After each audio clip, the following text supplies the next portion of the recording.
Thank you for staying with us. I'm Romeo Busiku, and this is Morning at NTV. Following a successful listing on the New York Stock Exchange in April of 2019, the e-commerce unicorn that is Jumia went on to endure a tough year later, that is 2019 still, exiting from Rwanda, Cameroon and Tanzania, citing the need to refocus their resources on other markets as part of an ongoing portfolio optimization effort. But what does this mean for the company as a whole? Is Africa ready for the e-commerce revolution to start with? Well, Ron Kawamara, Jumia CEO, joins me for more on this conversation. A very good morning. Thank you for joining us. How are you? So things were going so well. Yes. When it comes to Jumia 2019, but then later on there, you exit Rwanda, you exit Cameroon, you exit Tanzania. What led to this? What are some of the events that led to this? Well, I think 2019 was a fantastic year for Jumia. Yes. We saw incredible milestones in all our countries. We managed to IPO at the New York Stock Exchange. Our countries saw remarkable growth. New customers, in active customers, and amount of revenue we're generating for our sellers. So 2019 was by far the biggest year in Jumia's history. And so as part of that, of course, we wanted to make sure that all our countries are having the same level of impact across the board. And then obviously every decision to invest in a country or to reduce investment in a country is done country by country. And for those countries you've mentioned, we saw the operating conditions were not suitable for our investment.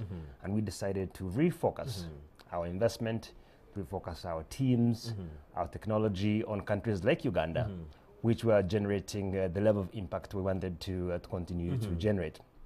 Now, what does that mean for the group? It means that more resources dedicated to the countries that we've decided to keep investing in the right model. For example, in Tanzania, in Cameroon, in Rwanda, we're no longer supporting our customers and our sellers with the e-commerce transactional platform, but we are supporting them with our other classified platforms. So not much changes. The physical retail stores? Or Yes. still e-commerce? It's still e-commerce. It's still e-commerce. For example, you may have had called Jumia deals, where sellers and buyers can transact and be able to do sales. And so practically for Uganda, for example, it means that we've been able to invest in our warehousing and logistics to be able to offer same-day delivery in Kampala for Jumia Express items. We're now expanding our cash on delivery service to all districts in Uganda. We have partnered with Bata and Total to offer pickup service in all our districts in Kampala. And so we're investing more in growth in Uganda. I have to say that this is the biggest year of investment we have done in Uganda ever. So yes, of course it's tough when we stop or suspend our digital operations in another country, but for those countries where we are increasing our investment, it's great news. The company is growing very well in a healthy fashion, and we're in a good trajectory to make sure that e-commerce continues to win. Now, having said that, e-commerce is at the beginning stages in every market. Indeed. In every market, not just Jumia. If you look at the number of transactions done on e-commerce versus offline, we have only 1% of transactions in Africa. Indeed. Done online. 2014, 2015, the number of sales when it comes to retail, Yes. they were around physical stores, $4.1 trillion.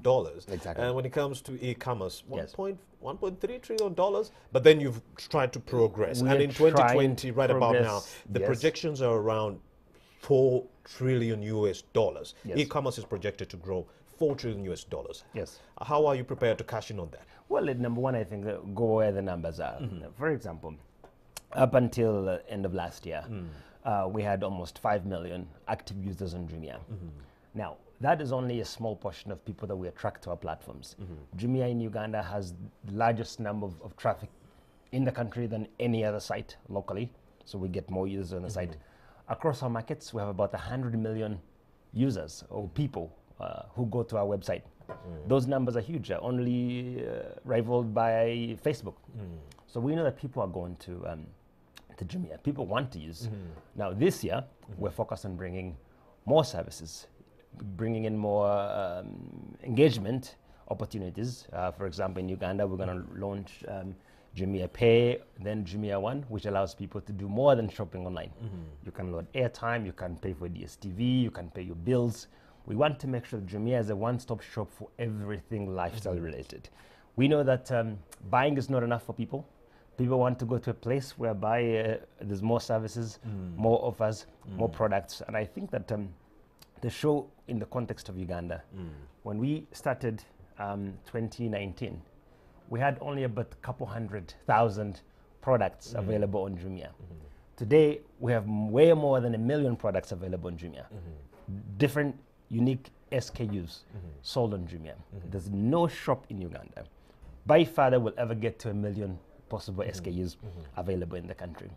Not just that, but also our other on-demand services like Jumia Food has a high assortment of restaurants and incredible options on groceries, on alcohol delivery. We want to make sure that all our platforms are offering what people need.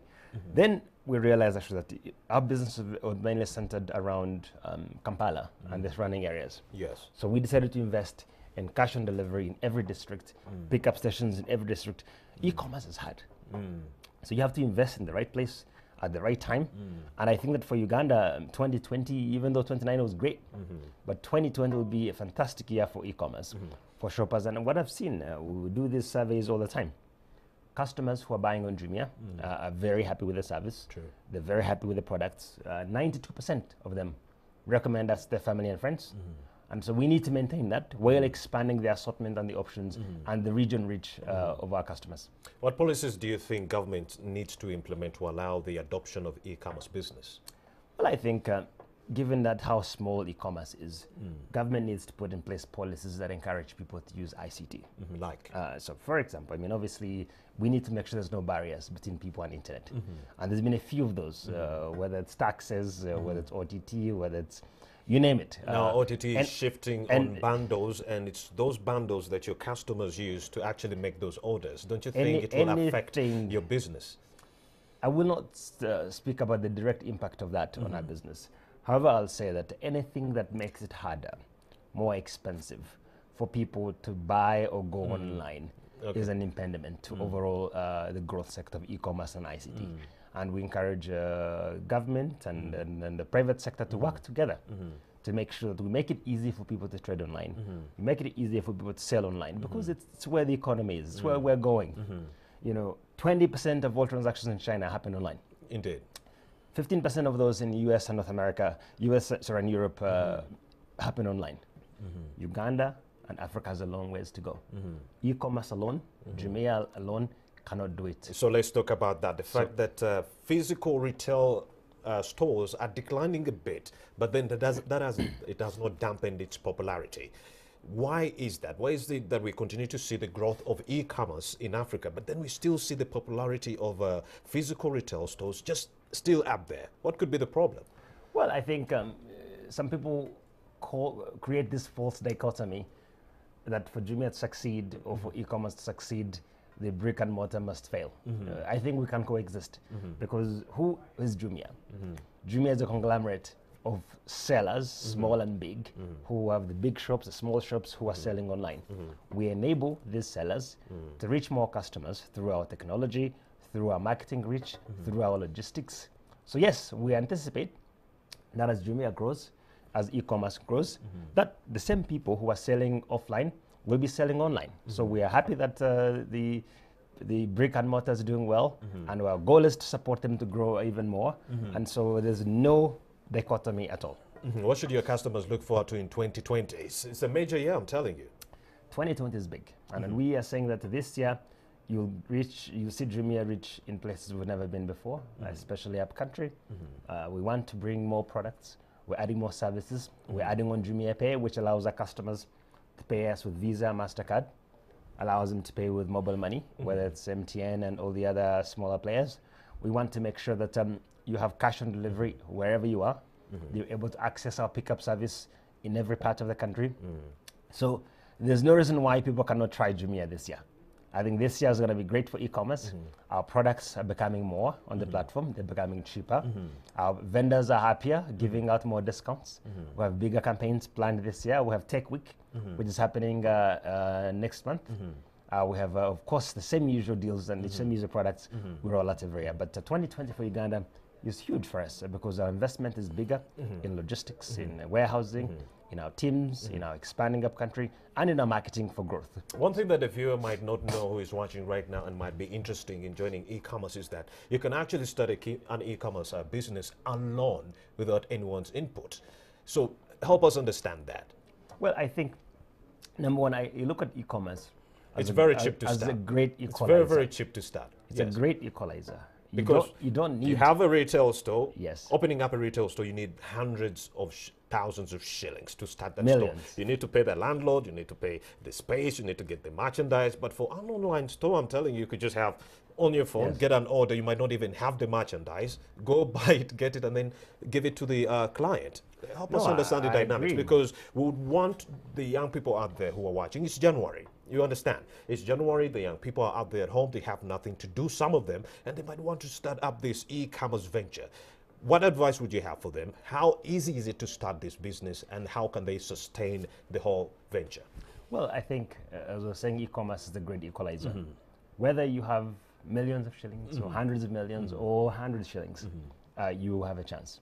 Because number one, there's companies like Jumia who have invested in an infrastructure you don't need to invest in. You don't need to develop an app. You don't need to develop a website. We have a platform already you can plug in. Whether you're a small restaurant owner or you're a small shop owner, or you're somebody in your house who's able to get products you want to sell, you can plug in to an already existing ecosystem of online shop, logistics, and marketing. Now, even if you wanted to do your own platform, I tell young people all the time that e-commerce is the great equalizer. All you need is a skill, a dream, and a good solution to a real problem that people are facing in Uganda. Now, all these big ideas, whether it's Facebook, whether it's Google, started with an idea, not money. An idea of solving a real issue, and then once you have a problem, you think about monetizing it. The challenge we have now is people think about money. That if I'm not making money immediately, I cannot scale my idea. What you need is an idea that is solving a real problem. You'll find support to monetize it. You will grow that idea. And so e-commerce or technology is the equalizer we need in society.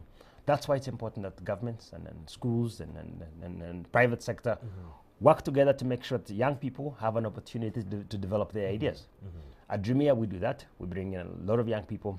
We train them on skills and digital marketing. We train them on commercial. We train them on logistics. And many of them go on to start their own businesses. Many of the smaller startups here in Uganda and some of the big technology companies are run by people that we trained at Jumia who learned all their skills at Jumia. And we see that as a big part of our impact in the community. It's not just we want to give customers great prices and nice products and good service. We also want to make sure that the people we train go on to lead the future of the economy in Uganda. Of course, another advantage of e-commerce is the fact that businesses online can actually work for 24 hours. Unlike the physical retail stores whereby someone opens their store at 9 a.m. and then closes at 9 p.m. But for you have a chance of targeting these people 4 in the morning. 24/7. You have an opportunity to make a sale at 4 a.m. Yes. But not just people, for example, if you are a physical store on Kampala Road, you're open, say, 9 a.m. to 6 p.m. Only to the people who walk by Kampala Road. You have no way of reaching somebody in Adjumani, in the U.S., in Gulu, in Kotido, in Arua, in Fort Porto.